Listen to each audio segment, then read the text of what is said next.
Welcome back. This is the last of the video series that I want to record on the topic of thermodynamics, and I think it's very useful. But if you just have general appreciation for science, all the hard work that you've done through 170, 175, all that knowledge that you have learned, this is one place where you can really see all that knowledge can be applied, and you can really see all this start to make more sense. Okay, so with that said, let's get into the topic.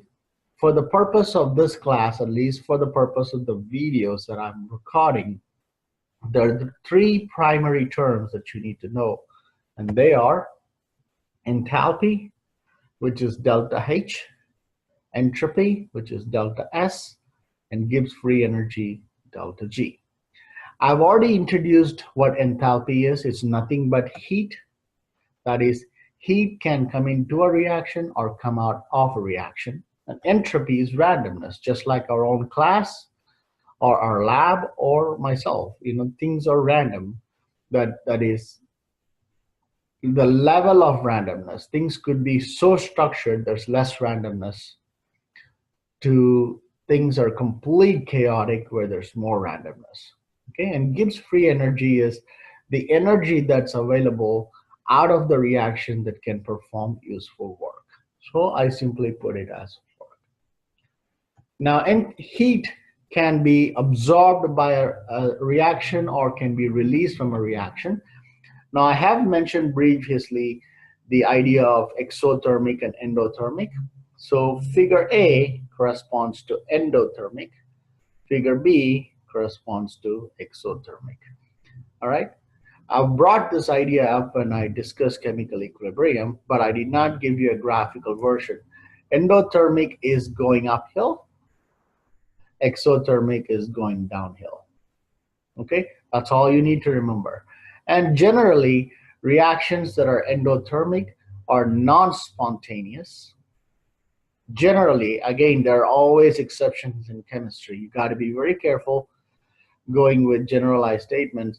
And exothermic reactions are typically spontaneous. Okay, now they're spontaneous doesn't mean that things will just happen. But however, if you remember that firefly demonstration I did, as soon as I mixed the calcium carbide and the bleach liquid, you start to see firefly coming out of the medium, right? And that's spontaneous because we didn't supply any energy source, and the system generated a lot of heat. All right, so going uphill, a graph where you see reactants is below products, that's going uphill, that's endothermic. If reactants is above products, it's going downhill, then that's exothermic, and that's what that is. Now, endothermic reactions, generally heat is absorbed into the reaction, so enthalpy is usually greater than 0. The other sign for reaction that's endothermic is positive. And in exothermic reaction, a lot of heat is released, and generally enthalpy is less than 0, and the sign is negative. Okay. Now, for randomness, which is entropy, I'm going to actually work out a problem that you would need if you're planning to sit for MCAT. This is definitely one of these. The graph version for heat was one of the standardized questions they usually ask.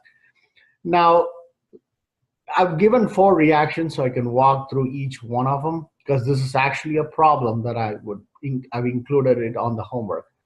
All right, so you look at, this is your reactants. I'm going to walk you through for one, and then I'm going to give you a statement. All right, so this is products, right? You count the total. Generally speaking, for randomness, solid is less random compared to liquid, which is less random than gas. That means gas is the most random, okay? And solid is the least random. Think about it. You can arrange solids into a pyramid, any shape you want, depending on the shape you're dealing with. You can have more structured, whereas gas is the most random, right? So to determine if your entropy is negative or entropy decreases, and positive means entropy increases. How do we determine this? Well, I have 2 gas molecules. going to two gas molecules. Okay, so I have two here, I have two here.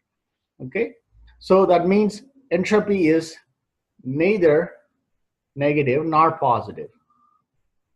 Okay, nor positive, because I started with two gas molecules, ended with two gas molecules. This is a balanced equation. Now, if you go here, I'm starting with two gas molecules, right? And I'm ending with a total of three gas molecules. So 3 minus 2 is 1. So I have one gas molecules. So if this number is positive, that means delta S is positive, our entropy increases. Okay. Here I'm starting with three gas molecules, right? Total, it's balanced. Again, I will not give it balanced to you, but in this case, I am showing this so that you can understand quickly. Here I'm starting with 3, I'm ending with 1. So it's always product minus reactant, so 1 minus 3 is negative 2. We have gone from more random state to less random state as indicated by less negative value. So entropy is negative and entropy decreases.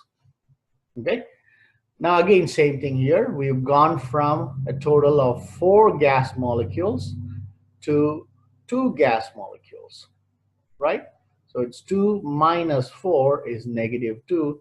So entropy is negative because it's always products. We've gone from a more random state to a less random state.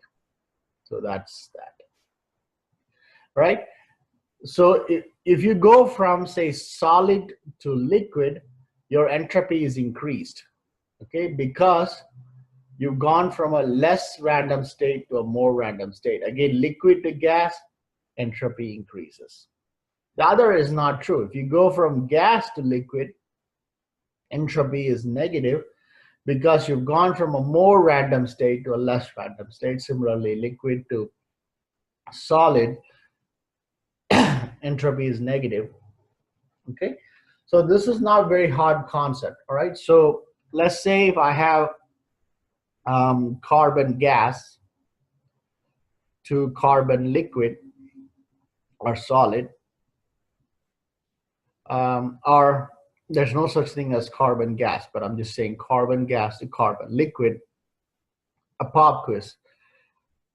Is entropy positive or negative? Entropy is negative. Why? Because I've gone from a more random state to a less random state. What if I had gone from CO2 gas, which is carbon dioxide gas, to CO2 liquid, or let's say solid, which is dry ice? Entropy is positive. Sorry, negative, because we have gone from a more random state to less random state. Okay, so that's all there is to in terms of introducing what basic ideas of thermodynamics is. So I'll see you back with one video each time where I introduce a term and then we work out a problem, because like I said, I want to keep this very, very simple. All right, so stay tuned for more videos.